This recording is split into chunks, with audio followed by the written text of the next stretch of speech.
My job is to watch people die. If you met me on the street and asked me what my job was, I would tell you that I work from home consulting for an industrial laundry company. That is, after all, the cover story I have been provided with. The reality? My job is even simpler. Every Friday night I dress up nice, report to a certain theater downtown, have a seat, and watch a performance. That's it. All it takes is a couple hours out of my week, and I end up making 6 figures a year with every benefit you could possibly ask for. I know.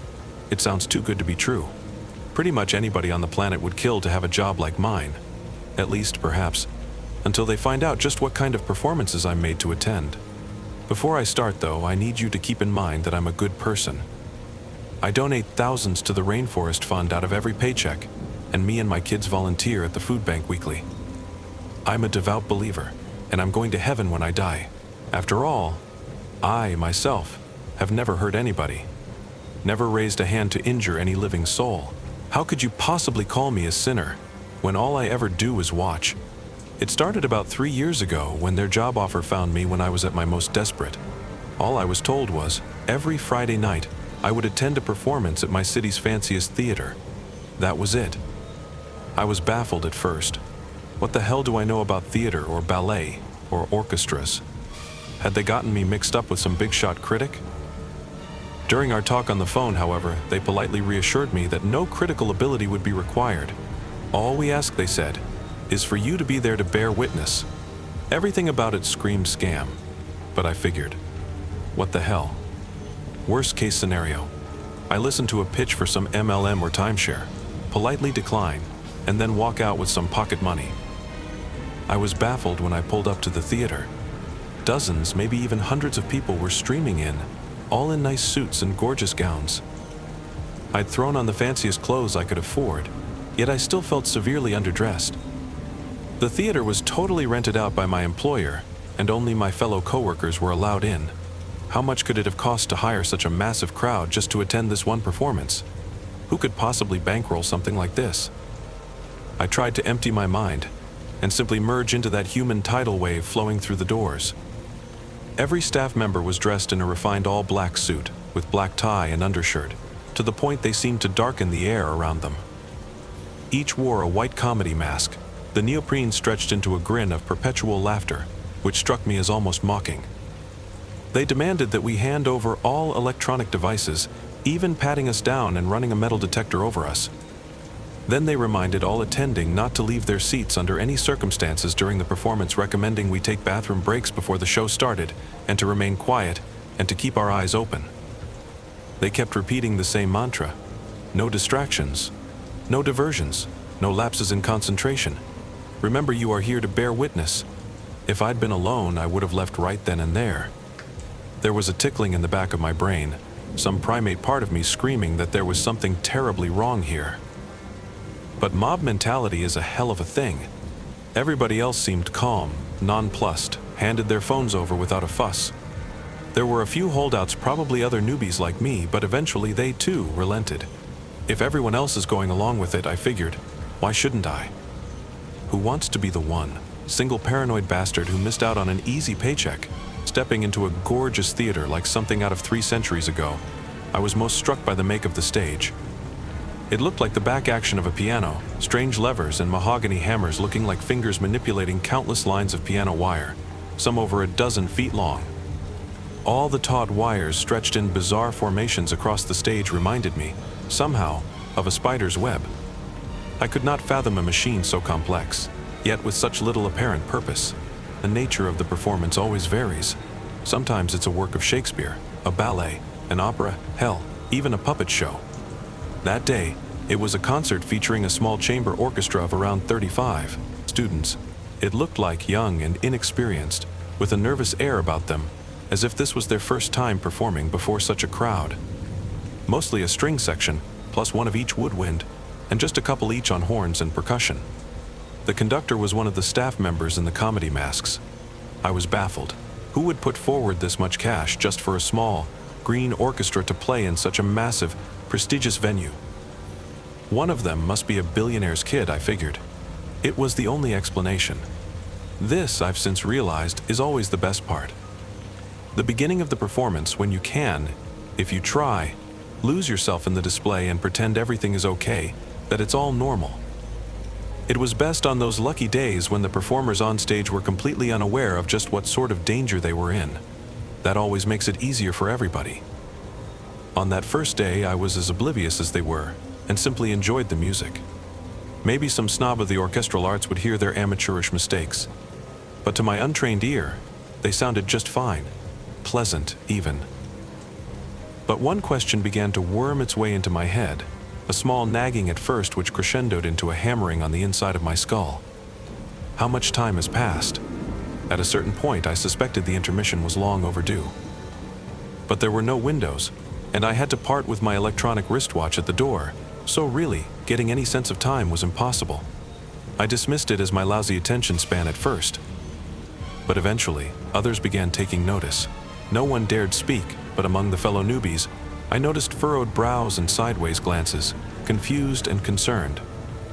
The performers seemed to be getting restless as well, whispering and gesturing to each other and the conductor, who never ceased those robotic, sweeping motions of his gloved hands.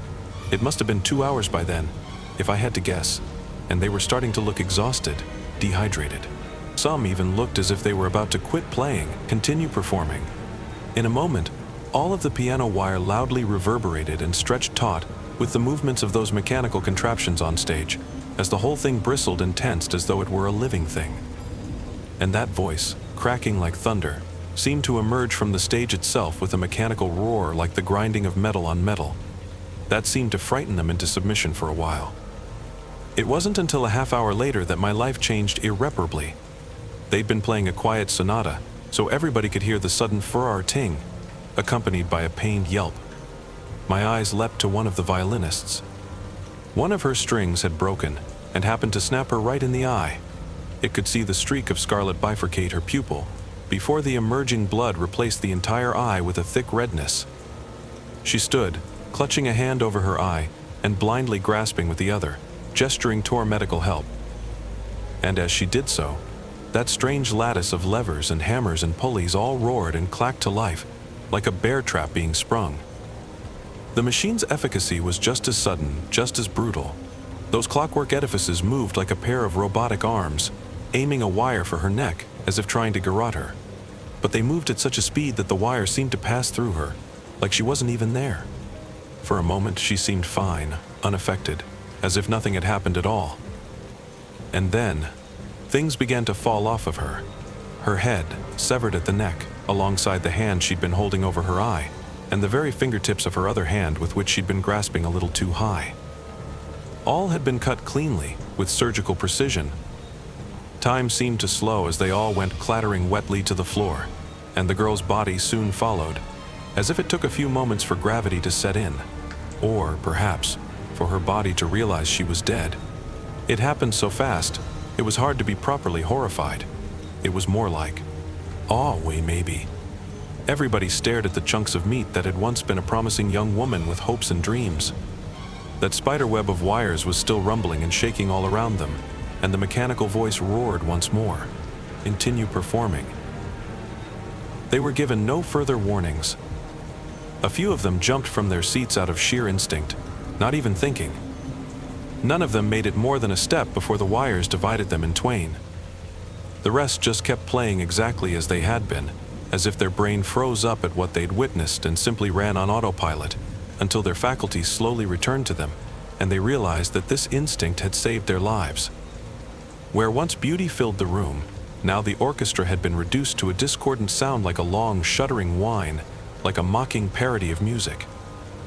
They gripped their instruments with trembling, sweaty hands, playing just well enough to avoid stoking the ire of those quivering wires stretched taut all around them. They realized, gradually, that they were allowed to speak. Immediately they began wailing hard enough almost to mercifully drown out that dismal cacophony that was once music, some begging and pleading with the staff, others screaming out threats, be they legal or physical. Nothing they said could shake the masked men and women in the slightest. They stood at order like statues, unflinching. Realizing this, they turned their attention to us. A wall of red, weepy eyes scanning the crowd for any hint of mercy, begging us to band together against the staff, calling us all sick bastards for just sitting there and watching them die. A blonde woman on violin had the most genius and cruel strategy of all. She merely began telling us about herself. Everything she could think of, poured out in between sniffles and tears. My name is Vera H. Hayes. That's my husband O over there. She gestured to a dark-haired man on drums. He'd been the quietest of them all, seeming to be saving his strength. W, we have a little girl. She's 8 years old, and she loves her mama and papa. Her name is L. Lucy. S, she loves horses. And I was saving us to maybe give her riding lessons one day. I desperately wanted to cover my ears, but knew it would be against the rules. Why can't she just shut the hell up? I thought bitterly, grinding my teeth. I truly hated her more than I'd ever hated before. But why? Some dim remnant of my reason asked. She's a victim here. She's done you no wrong. But I realized I hated her because she kept reminding me she was human. Reminded me of what I was doing to her. What we all were doing to her, sitting here in complicity. And it almost worked too. I almost resolved to save her. But then came the boom of a gunshot from far behind me. The shot had come from one of the tragedians standing amid the upper gallery. I was certain. I almost made the mistake of looking back. Instead, I kept my eyes locked forward and merely imagined who it was that just had their brains splattered across their seat. Had they snuck a phone in and tried calling 911? Had they tried making a break for it? Or maybe they just couldn't take it anymore and made the fatal decision to look away from the horror.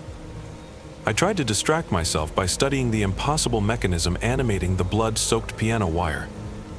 I couldn't figure it out. It was an impossible machine, existing in defiance all basic laws of geometry, and seemed to have no means of controlling it, instead operating automatically with some malign intelligence.